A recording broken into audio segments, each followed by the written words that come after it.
So you want to be a pro musician, but there's so much to learn. How do you learn how to play your instrument or multiple different instruments really, really well? How do you learn about the music business and things like music publishing? How do you learn about how to write a good song, record music, produce music? Should you stay in your own local music scene or maybe move to a music town like LA or Nashville?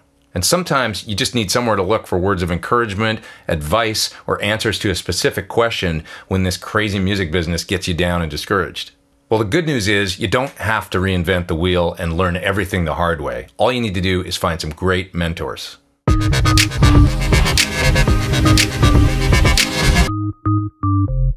So I can't state enough the importance of having great mentors, teachers, instructors, friends, guides, gurus, people that can help steer you down the right path to get you where you want to go. Cultivating relationships with people that have kind of been there and done that can teach you the things that you need to know so that you don't have to make mistakes over and over again. So I want to share some stories and anecdotes about people that have really helped me out on my path. So when I look at what are some of my earliest mentors, it's of course my parents, my grandparents, people like that. You know, my granddad on my mother's side, he gave me my first really good job. When I was 12, 13, 14 years old, I was working for him at his oil and gas well supply place. So they sold things like valves to oil and natural gas wells. So I would go work for him a few days a week after school, a few hours at a time, and I would learn how to do things like stock the shelves or ship out things that people had bought. And he also taught me how to drive a car. When I was 14, I got my learner's permit, and my granddad after work would let me drive the car home to my place, you know, with him sitting in the passenger seat, and he would offer me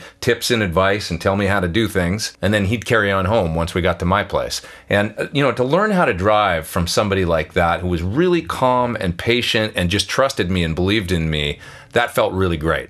Now, as far as my early musical mentors, the person that turned me on to music was a kid named Bob. He'd moved into my neighborhood from Vancouver, BC. He was a couple years older than me, but he was nice enough to let me hang out with him. He had a huge record collection. I mean, the Beatles, Van Morrison, The Who, the Beach Boys, all kinds of cool music. He could play keys really well, and he played a little guitar, and he taught me my first songs on guitar. Got a feeling inside, I can't explain.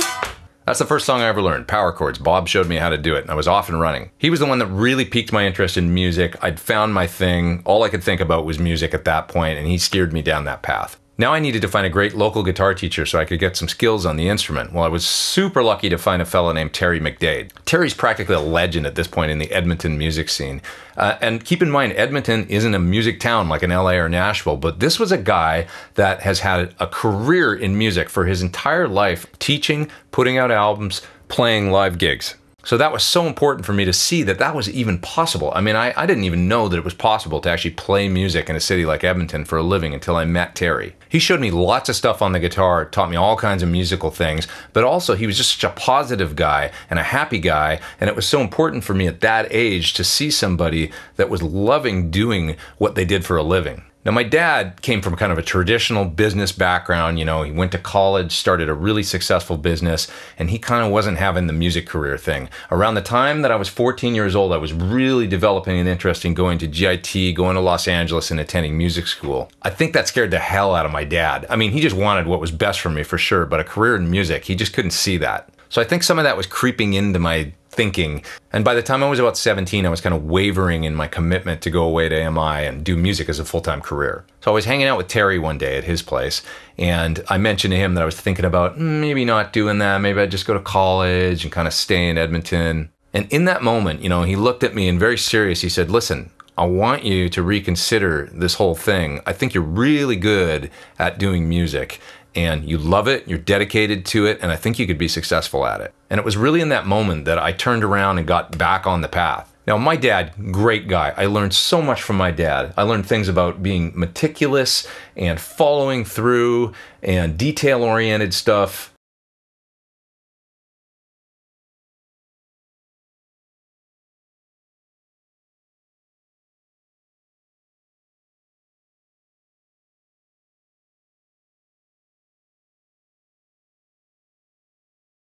About if you're going to take a job and you're going to tackle something, do it right the first time, you know, don't half-ass it. Those are things I learned from my father. But one thing about my dad is that when he came home from work every day, he didn't seem that happy. You know, this was a guy that was really successful. He earned quite a bit of money. He was good at what he did, really good at what he did. But he would come home some nights, sit down at the kitchen table with my mom and talk a lot about his day and about how kind of unhappy he was with the way that things were going. That had a big impact on me at an early age. And when I contrasted that with somebody like Terry, with a low stress level and happy doing what he loved for a living, when he offered me advice on following my heart and following through with music and following my dreams, I really took it seriously. You know, I can't really remember if it was consciously or unconsciously, but hearing those words from him, I just knew that his words had a lot of weight because he was just a happy guy. You know, success can be defined in different ways, you know, and it's not always monetary. So while I learned so much from my dad, I mean, I can't state that enough. You know, when somebody like Terry was giving me career advice on how to, you know, follow my dreams and follow my heart, I really took that seriously. So if you live in a town that's not LA or Nashville, and it can be hard sometimes for people to get their head around the fact that maybe you want to be a full-time musician, try and seek out those people in your town that are like Terry, you know, successful, happy, doing it full-time, and seem content with their lives. And try and figure out what makes them tick. You know, if they're kind enough to spend some time with you and hang out with you, take advantage of that and take to heart the things that they have to say. You can learn a lot just by observing what they do. Now, I mentioned in the last video I did in this series a fellow named Brian Hughes. He was another guitar instructor of mine in Edmonton, and I mentioned that he had gone on to Toronto and then eventually to LA. He's traveled all over the world, put out a ton of records. I mean, he was another great mentor of mine. He also seemed really happy just doing what he loved for a living, playing music. And he was kind enough to once again get me up on stage and play with his bands. He let me sit in with them at every opportunity that I could, and I learned so much from that. I also mentioned Alvar and Frank Symes in the last video. A really important thing I learned from Al was the importance of multitasking, being able to do a lot of different stuff. He's a great guitar player, but he can also tour manage, he can also be a guitar tech, he can run a monitor console. I always found that interesting, people that can do a lot of different things and do them well, because that just opens doors. I mean, if you can do a lot of different things, you know, if there's not a spot available for a guitar player, but you know how to mix front of house sound, there's another job opportunity for you. So I was really inspired watching him and how he could go and kind of move into different areas of the music business and take advantage of his different skills and kind of cultivate those in order to find work. I also mentioned Frank Symes last week. He's another guy I learned so much from. You know, terrific guitar player, terrific songwriter that was playing with folks like Don Henley, Mick Jagger, all kinds of people. He had a huge impact on me, and I can't state enough, one of the things I learned from him is to not play any different whether you're in front of 10 people or 10,000 people. To always put yourself into the performance full on 100%, because you never know who's watching, and you're supposed to be doing it for the love of music anyway, so it shouldn't be about the crowd size or anything like that. If there's 5 people watching you play, you know, make sure they walk away saying, I saw an incredible guitar player last night that was just going for it. So some of the other things I learned from Frank were all about recording. I mean, here I am in the studio now. I can run a room like this and get some cool guitar sounds, write some songs, and produce up some music in a room like this on my own. That stuff I really learned from Frank. So by that, I mean EQ, compression. What does a compressor even do? How to dial in guitar pedals, how to really get cool guitar sounds. Frank is a guy that taught me so much about guitar tone. He had a 1967 Marshall Plexi amplifier that was the first one I ever really got to hear loud and turned up and cranked up, and he's the one that taught me that, look, this is how Hendrix really did his stuff. You know, it was about volume and about, you know, sheer power. And kind of the guitar and the amp responding to each other and getting kind of out of control and stuff. And that was part of when you distill it down onto, you know, what we listen to now as an MP3 or whatever. What was getting distilled down onto the recording started out as a crazy, wild, kind of out of control, like riding a wild horse sort of guitar sound. You know, when it came to Eddie Van Halen or Brian May or Jimi Hendrix, any of those great tones. So that stuff I really, when I look back on it, I learned a lot from Frank about. He also gave me a lot of confidence when it came to gigging with big rock stars. You know, he's the one that told me with somebody like Don Henley, what he wants you to do is when it comes time to take a solo, he wants you to walk up to the front of the stage, turn the guitar up, and with confidence play that solo. And if you can do that, it gives him confidence in turn, you know, and then he's going to feel good about having you there. It's not just about getting in the room and getting an audition. It's what you do once you're in the room with those people. And, you know, if you can once again walk softly but carry a big stick, and when the time comes, walk up to the front of that stage and play with a lot of confidence. And then when the time comes, step back and let them take over once again. That's how you get gigs. So another early LA mentor of mine that was so important was a fellow named Mark Goldenberg. Really great guy, super nice guy, and unbelievable guitar player. And with Mark, I would just kind of observe what he did. And one of the things I noticed was that he did what I call throwing 100 things at the wall and seeing what sticks. He had his hand in a whole bunch of different things, you know, whether it was writing songs with certain people, record production with other people, touring as a sideman guitar player, or doing recording sessions. He would do it all. So I learned that diversification was important. This was a guy that had his hand in a whole bunch of different stuff, and he always seemed to be working. You know, we've probably all known people in the music business that are the guitar player in a band, a fairly successful act, and then the band falls apart or they lose their gig. So one of the things I took notice of with folks like Mark was they seemed to have all kinds of different things going at once. They had their hands in a lot of different things, and they were working hard all the time. That means if one thing didn't work out, they had a bunch of other things on the go at the same time. And by the way, most of the guitar players that I know in LA that do sessions, they tend to have at least a few different producers that they work for all the time. Because what happens if one of those producers goes off and gets a gig producing a band for 6 months? Now they don't need to hire a guitar player because they're producing a band that's self-contained. So folks like Mark, they would always have a few different producers on the go that were calling them to bring them in to play on sessions. You know, 1 or 2 producers, that was never enough. It seemed like 3, 4, 5 producers that would hire you to do sessions. Now you're getting somewhere. And at the same time, maintaining maybe a touring gig or 2 and putting out your own music, maybe writing songs for film and TV, diversification. So when it came to diversification and excelling in a lot of different areas, he was a great mentor for me to observe. Around 96 or 97, I met a guy named Rick Parker. He had a band called Sparkler that was signed to a subsidiary of Giant Records called Revolution, I think, in LA.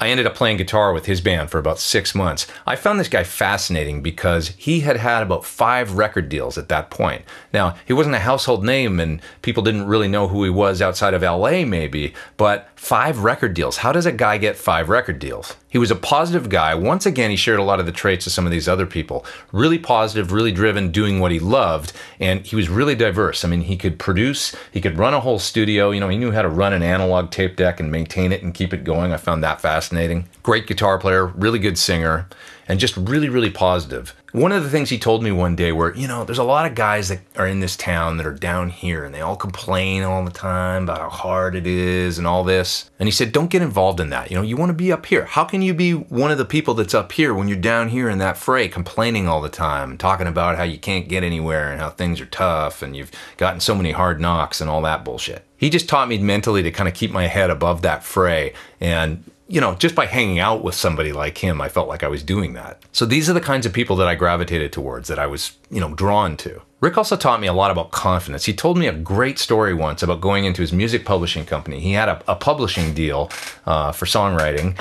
and he was going in to meet his contact there, and he said he saw another guy coming out. On the way out of the publishing company, he was carrying a guitar case. And Rick said, hey man, what's up with the guitar case? And the guy said, oh, you know, just wrote some new tunes or whatever, thought I'd just bust him out in the office. And Rick said that had left a big impression on him. Like, whoa, this guy just like brings his guitar in to the music publishing company and just pulls it out and right in the guy's face on the other side of the desk. He just sings them some songs. You know, and sometimes that can have more impact than some sort of professionally rehearsed showcase in like a rehearsal studio or a club. Just the fact that you're willing to pull a guitar out and just play in an office in somebody's face with no PA or anything like that, that's a true artist. So Rick had all kinds of little anecdotes and words of wisdom and bits that I picked up from him. It was so cool.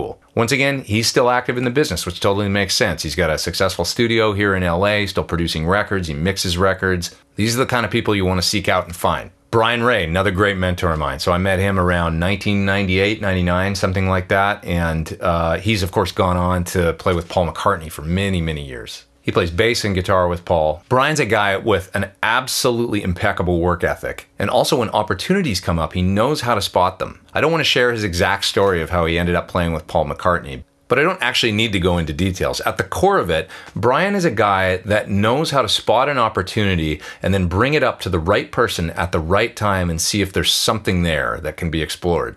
You know, so in other words, he knows how to ask, like, hey, is this something that you're going to be looking for in the future? Guitar player, bass player, drummer, whatever. You know, he makes himself available and then he puts it out there to let people know that he's looking and interested. And once again, he's got an impeccable reputation for being on time and doing an incredible job. If he's given an opportunity to go somewhere and do some work, he's going to show up prepared, he's going to be polite, he's going to have his tones dialed in, and it's going to go great. So being able to observe how he's conducted himself, how he's done things, has had a huge impact on me as well. Now, I'd be remiss if I didn't mention some of the mentors I've had that are also folks that have been my boss. Folks like Draco Rosa. He's an incredible artist that I had the good fortune of touring with for a few years. I learned so much about playing live with this guy. Drago's from Puerto Rico, and he's a huge star in South America as well as over in Spain. I got to travel all over the world with this guy and play music. And I learned so much from watching how he conducts himself on stage. You know, I always remember him saying, I just want to have a good time.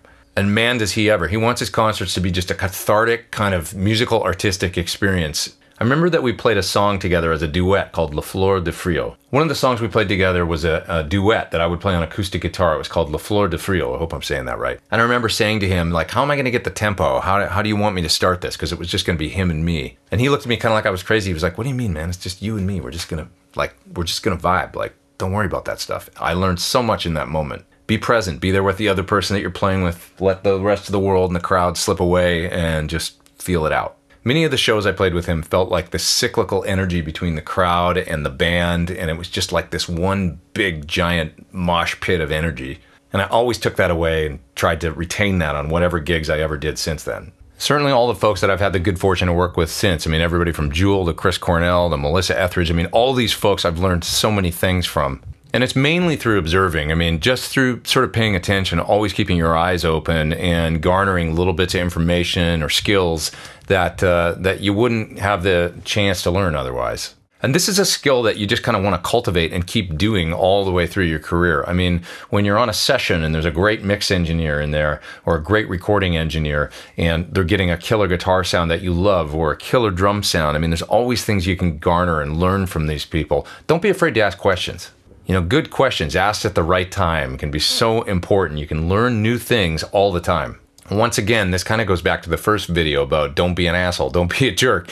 You know, always keep your eyes and your ears open and always be willing to learn. If you think you know everything already, then of course you're not going to walk away from any situation having learned anything new. But if you approach every situation like there's always something to learn and you're not afraid to ask, then you're always going to be able to add to your bag of tricks. Let me just put a button on that by saying sometimes it's not the right time to ask questions. Certain people, you know, you got to once again read the room. They don't want to give up all their tricks. But if you sense that somebody's cool with giving away some information and that they're going to be cool with offering up some knowledge or a certain trick or skill that they might have, go ahead and ask. In recent times, I look at my buddy Tim Pierce as being a great role model of mine. I mean, here's a guy that's had a successful career. He's played on over 1,000 albums, and he's the nicest guy in the world, and yet he doesn't mess around when it comes to business. He's such a nice guy, but he's also on top of his business, and he doesn't let people take advantage of him or treat him poorly. And he's somebody that I know I can always call and ask for advice or, you know, to get a perspective on a situation. So if you take anything away from this video, it's, you know, whatever stage you're at in your career and your development as a musician, always try and surround yourself with people that you can learn things from. And always try and surround yourself with supportive people that seem positive and seem happy and seem like they're on a good path. The kind of folks that you can rely on a little bit when you need to ask a question or you need a little bit of support or encouragement. So I'll take this opportunity to thank all my mentors, past and present. All of you folks have been so important to my development as a musician and just as a person in general. Thanks so much for watching this episode of So You Want to Be a Pro Musician. Please hit the thumbs up if you haven't. Please hit subscribe. Come back and see me for more of these. I'm going to upload a new one every Wednesday. And hey, if you wouldn't mind, check out my album Pete Thorn 2. All the links are in the video description down below. You guys have a great week. Take care.